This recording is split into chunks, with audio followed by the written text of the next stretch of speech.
Après la première réunion virtuelle qu'il a organisée dans la salle de conférence de l'OMS mardi 23 janvier 2024 en vue de sensibiliser sur la santé mentale, les réseaux des ONG d'action en santé mentale en partenariat avec l'ONG internationale OCISA actuelle OCF Africa a étendu le champ de la même activité à l'Institut national de recherche biomédicale INRB où les participants ont discuté sur la question de santé mentale, droits de l'homme et la législation.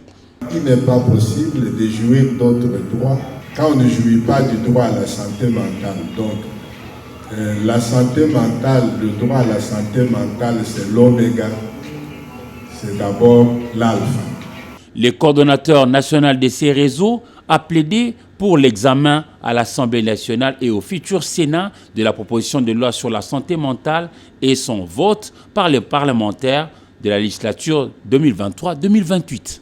Imaginez-vous par exemple si un malade mental errant qui est tenté de perturber l'ordre public, vous n'avez pas le droit de le prendre. Si par exemple un malade casse votre pare-brise, vous allez le prendre, vous l'amener dans une institution, on va vous demander de le prendre en charge parce que la loi n'a pas statué sur ça.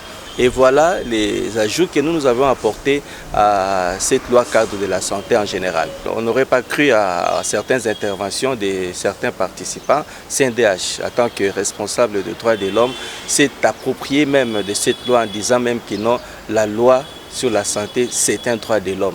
Et il nous a appuyé en nous donnant encore d'autres arguments pour pouvoir appuyer cette loi.